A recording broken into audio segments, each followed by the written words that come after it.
Hello বন্ধুরা, আজকে আমি আছি কোন্নগর বারো মন্দিরের সামনে। এটা বারো মন্দির, এটার নামটা শুনেই বুঝতে পারছো এখানে ভোলে বাবার 12টা মন্দির আছে। দেখো, এই যে বারো মন্দিরের সামনে আছে আমি, এই যে শিব ঠাকুরের 12টা এরকম মন্দির আছে, তাই এই জায়গাটার নাম বারো মন্দির। এই যে বারো মন্দির, কোন্নগর বারো মন্দিরে আছি। দেখো শিব ঠাকুর।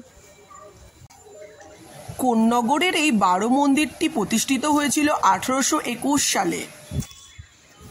এই বারো মন্দিরে প্রত্যেকটা মন্দিরে শিবলিঙ্গ আছে।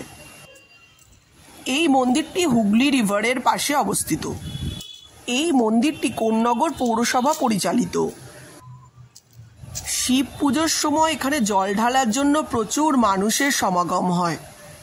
আছি এখন নদীর পাড়ে, এই যে হুগলি রিভার নদীর পাড়ে আমি আছি। এই বারো মন্দিরটা হুগলি রিভারের পাশে, খুব সুন্দর একটা জায়গা।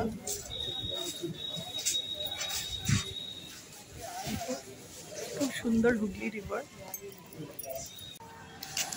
এই বড় মন্দিরে আরেকটাও মন্দির আছে যেখানে জগন্নাথ দেব, বলরাম, সুভদ্রার পুজো করা হয়। সোজা রথের সময় জগন্নাথ দেব, বলরাম, সুভদ্রা গিয়েছে তার মাসির বাড়ি, তাই মন্দিরটা